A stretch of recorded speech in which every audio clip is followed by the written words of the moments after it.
Segunda Crônicas, capítulo 17. Josafá reina em Judá. Josafá, filho de Asa, foi seu sucessor. Ele fortaleceu Judá para que pudesse resistir a Israel. Colocou tropas em todas as cidades fortificadas de Judá e designou guarnições adicionais para a terra de Judá e para as cidades de Efraim, que seu pai Asa havia conquistado. O Senhor esteve com Josafá, pois ele seguiu o exemplo dos primeiros anos de seu pai, e não adorou as imagens de Baal. Buscou a Deus de seu pai e obedeceu a seus mandamentos, em vez de seguir as práticas perversas do reino de Israel. Por isso o Senhor estabeleceu o controle de Josafá sobre o reino de Judá. Todo o povo de Judá trazia tributos a Josafá, e ele se tornou muito rico e respeitado. Comprometeu-se de coração a seguir os caminhos do Senhor. Removeu de Judá os santuários idólatras e os postes de Azerá. No terceiro ano de seu reinado, enviou seus oficiais Ben-Hail, Obadias, Zacarias, Natanael e Micaías para ensinarem em todas as cidades de Judá.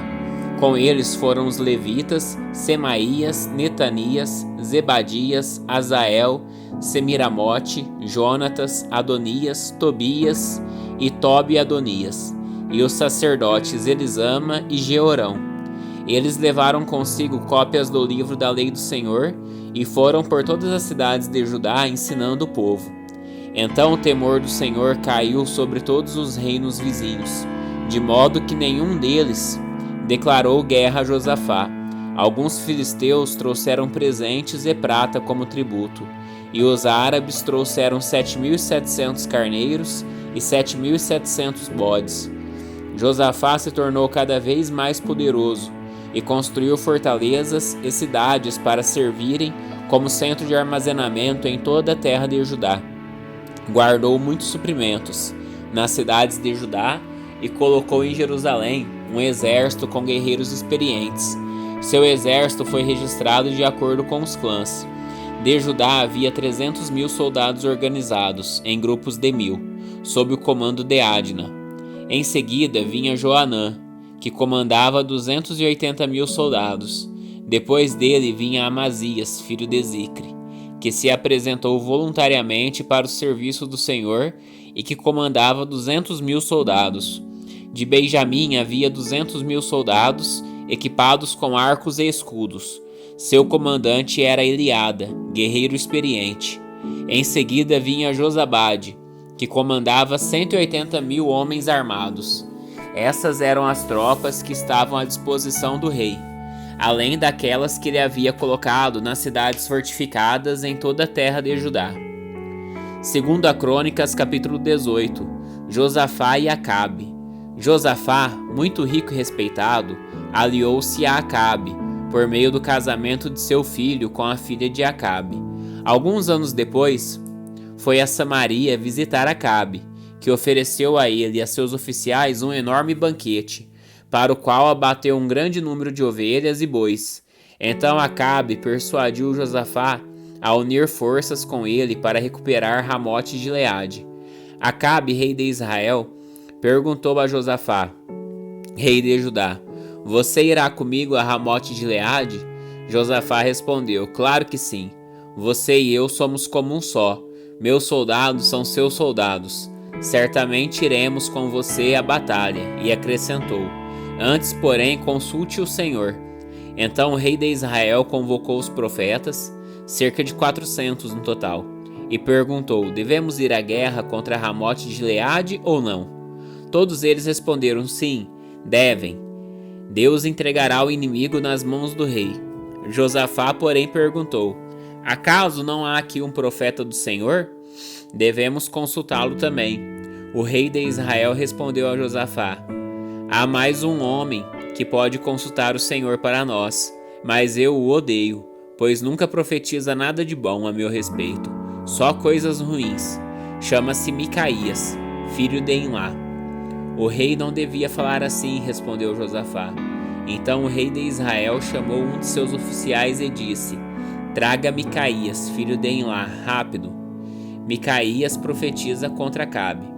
Vestidos com seus trajes reais, o rei de Israel, Josafá, rei de Judá, estavam sentados cada um em seu trono na eira junto à porta de Samaria. Todos os profetas estavam profetizando diante deles.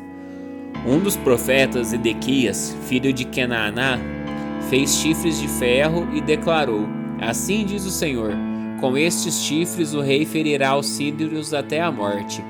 Todos os outros profetas concordaram, dizendo: Sim, suba a Ramote Gileade e seja vitorioso, pois o Senhor a entregará nas mãos do rei.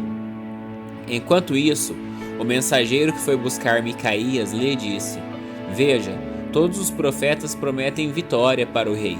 Concorde com eles e também prometa sucesso.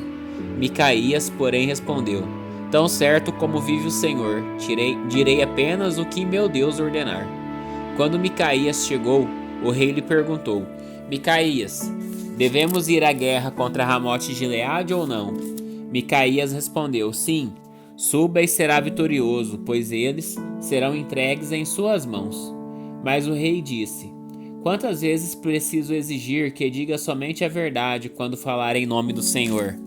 Então Micaías respondeu: Vi todo Israel espalhado pelos montes, como ovelhas sem pastor. E o Senhor disse: Seu líder foi morto, mande-os para casa em paz. O rei de Israel disse a Josafá: Não falei? Ele nunca profetiza nada de bom a meu respeito, mas apenas coisas ruins. Micaías prosseguiu: Ouça o que o Senhor diz. Vi o Senhor sentado em seu trono, com todo o exército do céu ao redor, à sua direita e à sua esquerda. E o Senhor perguntou: Quem enganará Acabe, rei de Israel, para que vá à guerra contra Ramote Gileade e seja morto ali? Houve muitas sugestões, até que por fim um espírito se aproximou do Senhor e disse: Eu o enganarei. De que maneira? Perguntou o Senhor. E o espírito respondeu: Sairei e porei um espírito mentiroso na boca de todos seus profetas.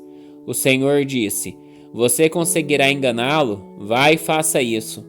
Como vê, o Senhor pôs um espírito mentiroso na boca de todos os seus profetas, pois o Senhor decretou sua desgraça.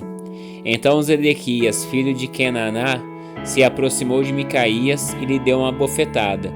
Como foi que o Espírito do Senhor me deixou para falar com você? Perguntou ele. Micaías respondeu: Você descobrirá em breve, quando tentar se esconder em algum quarto secreto. Então o rei de Israel ordenou: Prendam Micaías e levem-no de volta a Amon, governador da cidade, e a meu filho Joás, com a seguinte ordem: Ponham este homem na prisão e deem-lhe apenas pão e água até que eu volte da batalha em segurança. Micaías, porém, respondeu: Se voltar em segurança, significará que o Senhor não falou por meu intermédio. E acrescentou aos que estavam ao redor: Todos vocês prestem atenção a minhas palavras. A morte de Acabe. Então o rei de Israel e Josafá, rei de Judá, levaram seus exércitos para atacar Ramote de Gileade. O rei de Israel disse a Josafá: Quando entrarmos no combate, usarei um disfarce para que ninguém me reconheça, mas você vestirá seus trajes reais. O rei de Israel se disfarçou e os dois foram à batalha. Enquanto isso, o rei da Síria tinha dado as seguintes ordens aos comandantes dos carros de guerra: Ataquem somente o rei de Israel, não lutem contra ninguém mais. Quando os comandantes dos carros de guerra sírios viram Josafá em seus trajes reais, foram atrás dele. É o rei de Israel, disseram. Contudo, Josafá clamou, e o Senhor o salvou. Deus o ajudou e afastou dele seus inimigos. Assim que os comandantes dos carros perceberam que ele não era o rei de Israel, pararam de persegui-lo. Então um soldado sírio disparou uma flecha a esmo e acertou o rei de Israel entre as juntas de sua armadura. Dê a volta e tire-me daqui, exclamou Acabe para o condutor de seu carro. Estou gravemente ferido. A batalha, cada vez mais violenta, prosseguiu durante todo o dia, e o rei permaneceu em pé, apoiado em seu carro de frente para os sírios. Ao entardecer, quando o sol se punha, ele morreu. Segundo a Crônicas, capítulo 19, Josafá nomeia juízes. Quando Josafá, rei de Judá, voltou em segurança a seu palácio em Jerusalém, o vidente Jeú, filho de Anani, saiu ao encontro dele. Por que o rei ajuda os perversos e ama os que odeiam ao Senhor? Perguntou-lhe Hanani. Por causa disso o Senhor está muito irado com você, mas ainda há algo de bom em você, pois removeu os postes de Azerá de toda a terra e buscou a Deus de todo o coração. Josafá morava em Jerusalém, mas saía para visitar o povo por todo o território, desde Berseba até a região montanhosa de Efraim, a fim de animar todos a voltarem para o Senhor, o Deus de seus antepassados. Nomeou juízes na terra, em todas as cidades fortificadas, e lhes disse: sejam cuidadosos. Lembre-se de que não estão julgando para agradar as pessoas, mas para agradar o Senhor. Ele estará com vocês sempre que derem um veredito. Temam o Senhor e julguem com integridade, pois o Senhor nosso Deus não tolera injustiça, nem parcialidade, nem suborno.